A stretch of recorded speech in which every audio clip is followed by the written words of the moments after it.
Olá, povo querido, bom dia, boa tarde, boa noite, boa madrugada. Seja tocado pela verdade da palavra, essa palavra que é pura, que é santa, que é poderosa para salvar, para libertar e para nos dar um direcionamento, né? O nosso o nosso guia, o nosso tudo. Essa palavra ela traz o que nós mais almejamos, que é a perfeita vontade de Deus nas nossas vidas. E nós, quando entendemos que quando amamos o Senhor, tudo contribui para o bem daqueles que amam a Deus, nós vimos que a palavra do Senhor, ela não nos deixa errar o caminho. Amém, queridos? Então, estamos lendo a primeira epístola de Paulo a Timóteo. Estamos no capítulo 5. Se você tem uma palavra, uma Bíblia aí, abra a Bíblia e vem comigo ler Bíblia. Vamos nessa jornada, crescer na graça e no conhecimento do Senhor. Amém, queridos? Que nos diz assim: os deveres dos pastores para com as várias classes de pessoas. Capítulo 5. Não repreendas ao homem idoso. Antes exorta-o com o pai, aos moços como a irmãos. Não repreendas ao homem idoso, antes exorta-o como a pai, aos moços como a irmãos, as mulheres idosas como a mães e as moças como a irmãs, com toda a pureza. Ora, exortar é não deixar cair em tentação. Não importa se é idoso, não importa se é moço, se é irmã, mas se você está, diz assim, que exortam como a pai aos moços. Então, exortar como a pai aos moços quer dizer, um pai não quer que um filho se perca. Uma mãe não quer que o filho se perca. Então, não importa a idade da pessoa, importa ser exortado como um pai não quer ver aquela pessoa errar. Então, a palavra do Senhor nos diz que temos que amar. E este amor importa que às vezes exorte. Este amor importa que às vezes diga, não faz isso, isso está te levando a uma perdição. Se a trombeta tocar, pode que perca a salvação fazendo isto, deixando de fazer aquilo. Então, é exortar como um pai exorta um filho. Não importa quem seja, né? Mas não repreendendo, mas exortando com amor, como o nosso Deus, né? Exorta os seus filhos que ama tanto. Amém, queridos? Versículo 3. Honra as viúvas, verdadeiramente viúvas. Honra as viúvas, verdadeiramente viúvas. Por que verdadeiramente viúva? Paulo diz assim, porque tem viúvas que honram a viuvez e tem viúvas que não honram a viuvez, né? Versículo 4. Mas se alguma viúva tem filhos ou netos, que estes aprendam primeiro a exercer piedade para com a própria casa e a recompensar a seus progenitores, pois isto é aceitável diante de Deus. Então, filhos, netos, filhas, netas, honrar aquele que viuvou, aquela que viuvou. Honrar todo aquele que são os progenitores. Versículo 5. Aquela, porém, que é verdadeiramente viúva e não tem amparo, espera em Deus e persevera em súplicas e oração, noite e dia. Entretanto, a que se entrega aos prazeres, mesmo viva, está morta. Prescreve, pois, estas coisas para que sejam irrepreensíveis. Prescreve quer dizer, escreve de novo o que eu estou ensinando para te não esquecer e não fazer ao contrário. É isso que Paulo está dizendo. Se é viúva e não tem ninguém para te amparar, vai para o joelho em súplicas e orações noite e dia, que o Senhor vai te dar toda a provisão. Porém, aquelas que não conseguem se entregam aos prazeres, mesmo viva, estão mortas para Deus. Versículo 6. Entretanto, a que se entrega aos prazeres, mesmo viva está morta. Versículo 7. Prescreve, pois, estas coisas, para que sejam irrepreensíveis, que não precisam ser chamada a atenção, né? Para que estejam vivas, e não de fato mortas, né? Mas que estejam vivas diante da presença do Senhor em obediência à palavra. Versículo 8. Ora, se alguém não tem cuidado dos seus, e especialmente dos da própria casa, tem negado a fé e é pior do que um descrente. Ora, se você é autoridade, se você é pai, se você é filho, seja qual ser o teu lugar na tua família, se você está no lugar de neto, de sobrinho, seja quem for. Se você não tem cuidado dos seus progenitores, se alguém não tem cuidado dos seus, que é os de sangue, não é agora, não está falando de igreja, de pastor, de pastora, de ordem eclesiástica, aqui está falando dos de sangue. Ó. Ora, se alguém não tem cuidado dos seus, e especialmente dos da própria casa, tem negado a fé em Jesus Cristo. Não adianta dizer que ama Jesus, que crê em Jesus e não perdoa, não libera perdão, não procura, não abraça, não resolve, mas fica ali remoendo coisas que às vezes é só liberar o perdão para não perder a salvação. Especialmente os da própria casa, têm negado a fé e é pior do que um descrente que nunca aceitou a Jesus Cristo. Versículo 9. Não seja inscrita senão viúva, ó. Não seja inscrita senão viúva que conte aos menos 60 anos de idade. Tenha sido esposa de um só marido. Seja recomendada pelo testemunho de boas obras. Tenha criado filhos, exercitado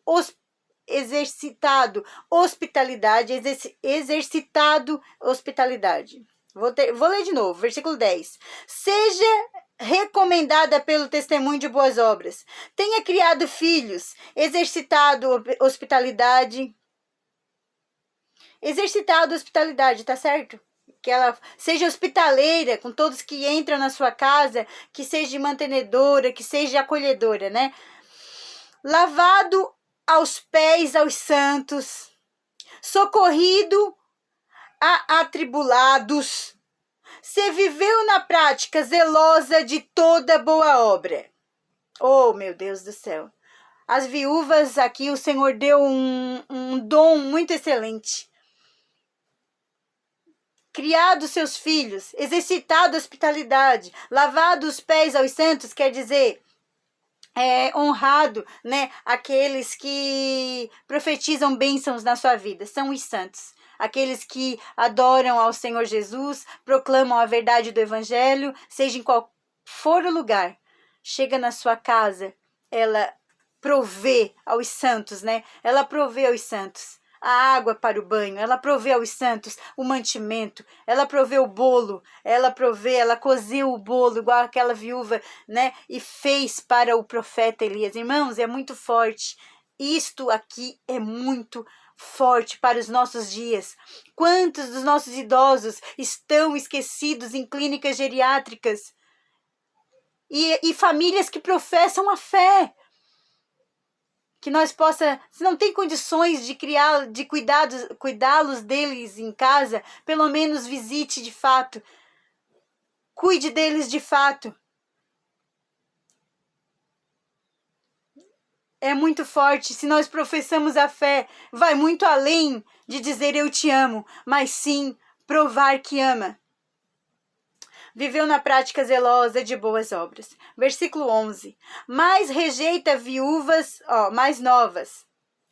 Porque quando se tornam levianas contra Cristo, querem casar-se, tornando-se condenáveis por anularem o seu primeiro compromisso. Além do mais, aprendem também a viver ociosas, ansiosas, andam de casa em casa e não somente ociosas, mas ainda tagarelas e intrigantes, falando o que não devem.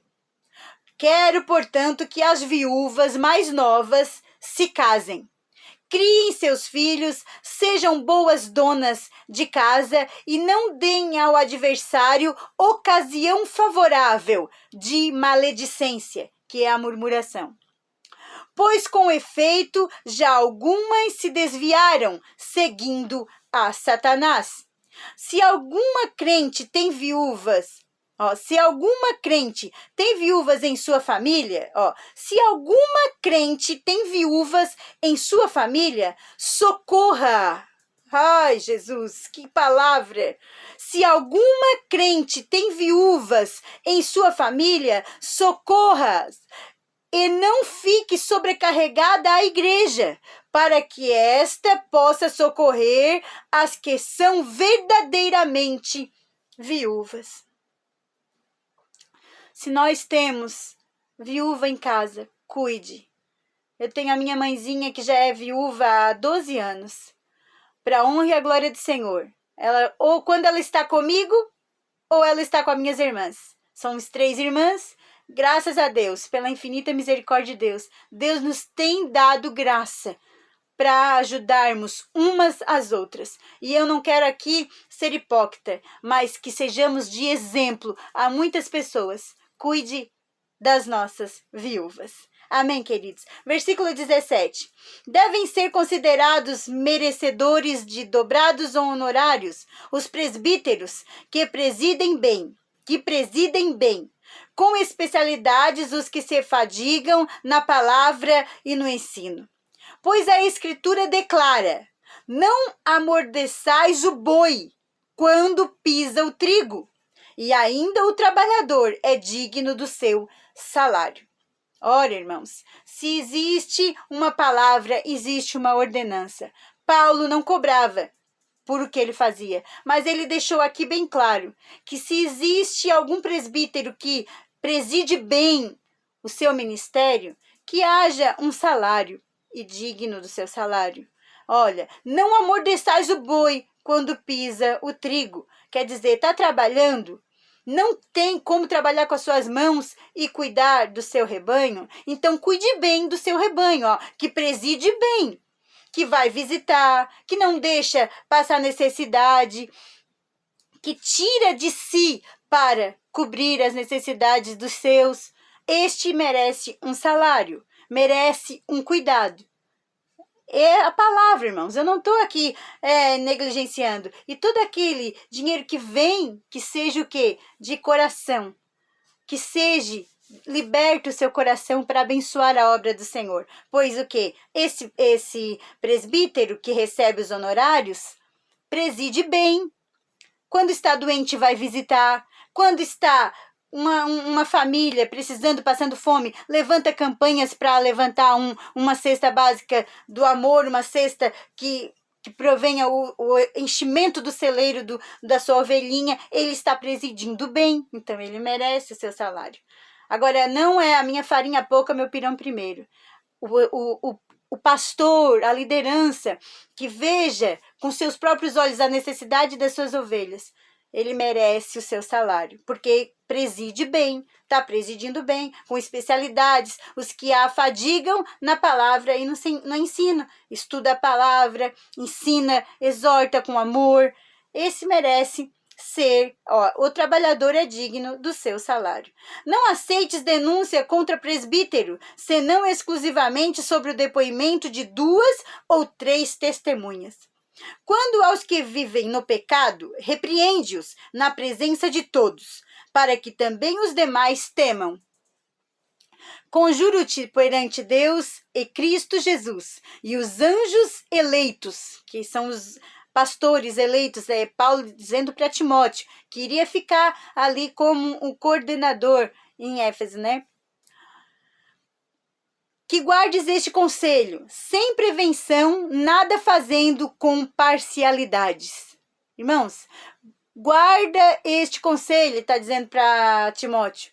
Sem prevenção, nada fazendo com parcialidade.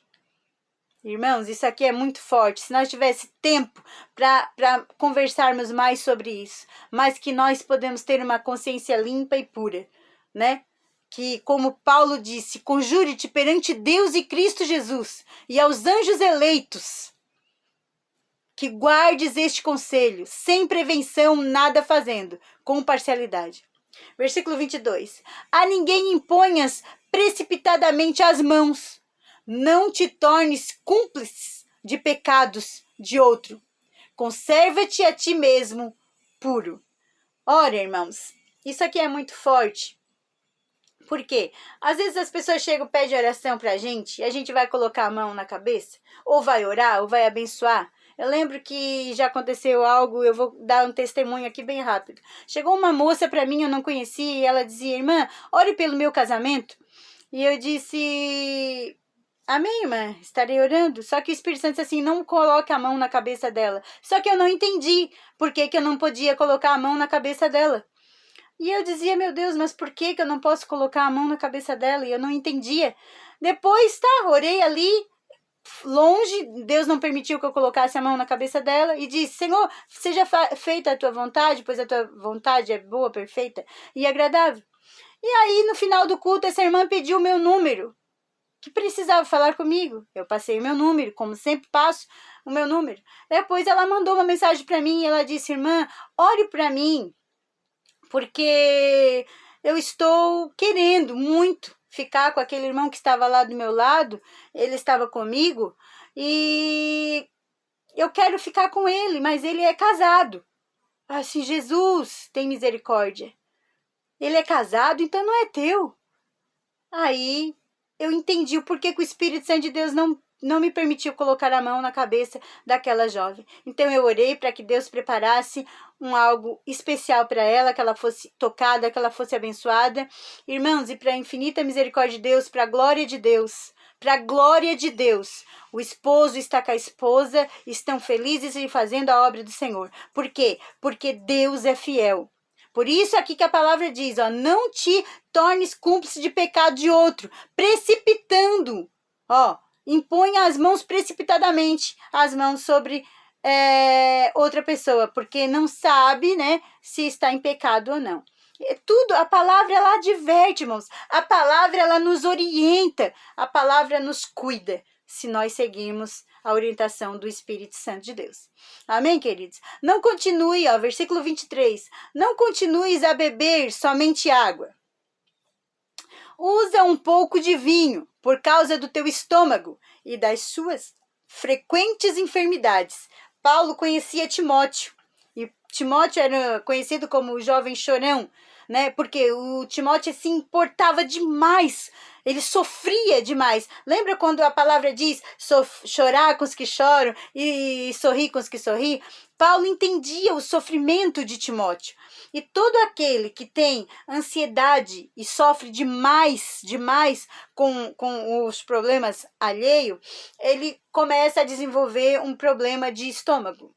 Começa no estômago. Pressão alta, começa um monte de coisa. E pela ciência e da saúde, irmãos, não embriagar com vinho que traz contenda. Mas existe o suco de uva puro, que é melhor do que vinho que contém álcool. Coloque aquela tacinha de vinho na sua mesa, mas não de vinho com álcool. Coloque o suco de uva puro, que é mais beneficente para a tua saúde, que era isso que Paulo estava dizendo, que na época eles não usavam o vinho com álcool. Era o vinho de uva puro. Irmãos, entenda, aqui ele não está mandando o Timóteo tomar vinho com álcool. Não está escrito isso aqui. Ele está dizendo, usa um pouco de vinho por causa do teu estômago e das tuas frequentes enfermidades. O vinho deles era o suco de uva puro. Então, se você quer ler essa palavra, não use de sofisma, que sofisma de Satanás é só para tua queda. Coloque o teu suco de uva puro na sua mesa, que faz bem para a tua saúde. E você vai cuidar do seu estômago. Amém, queridos? É um conselho muito bom de Paulo a Timóteo. Da mesma sorte também as boas obras. Versículo 24. Teu estômago das tuas frequentes enfermidades. Versículo 24. Os pecados de alguns homens são notórios e levam a juízo, ao passo que os de outros só mais tarde se manifestam. Da mesma sorte também as boas obras. Antecipadamente se evidenciam, e quando assim não seja, não podem ocultar-se. O que Paulo quis dizer aqui para Timóteo? Se tudo que tu fizer de bom não aparecer mediante agora, não te preocupa. Quando for ao tempo de Deus, nada pode ocultar-se. O que você plantou vai nascer. Um planta, o outro colhe, mas quem dá o crescimento é Deus. Então não importa onde você passar, não importa quantas palavras você lançar, que tudo que sai da sua boca sirva para abençoar. Que esta semente vai nascer, vai germinar, vai dar frutos. Não tem como ocultar, não tem como. Ela pode até demorar um pouquinho para rasgar a terra. Algumas sementes são rápidas, outras sementes são poucas, mas ela vai nascer. Espera que, na mesma sorte, também as boas obras antecipadamente se evidenciam. E quando não são antecipadas, que não são rápidas, não podem ocultar-se, porque virá a clareza tudo aquilo que você faz, tanto de bom na obra do Senhor e na vida das pessoas, quanto de mal. Então, se você fez o mal, are essa terra novamente. Tente pedir perdão 2, 3, 4 vezes. Se houve perdão, amém. Se não houve, você já fez a sua parte. E tente viver uma vida consagrada a Deus, porque tudo que você plantar vai nascer. Em nome de Jesus. Fique com esta palavra de aconselhamento de Paulo a Timóteo. E para nós, de grande valia. Deus abençoe.